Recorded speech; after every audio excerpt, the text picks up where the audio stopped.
Egg omelette వేస్తున్నా. Egg అయితే ఇలా ఒక గ్లాస్లో కొట్టుకోసి 2-3 ఉప్పు కారం కొంచెం గరం మసాలా వేసి మంచిగా ఇట్లా చెంచుతోటి ఇట్లా అని పెనం వేడైనాకనైతే పోద్దాం. మంచిగా ఇట్లా పొంగుతుంది అన్నట్టు.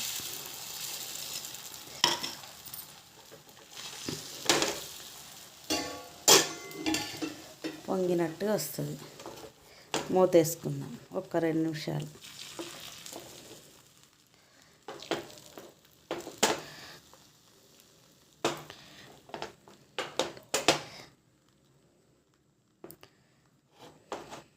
ఇట్లా మూత పెట్టేసి మూత అయితే ఒక 2 నిమిషాల తర్వాత తీస్తే ఇట్లా మంచిగా సైడ్లకి ఇట్లా అని తిరిగేసుకోవాలి.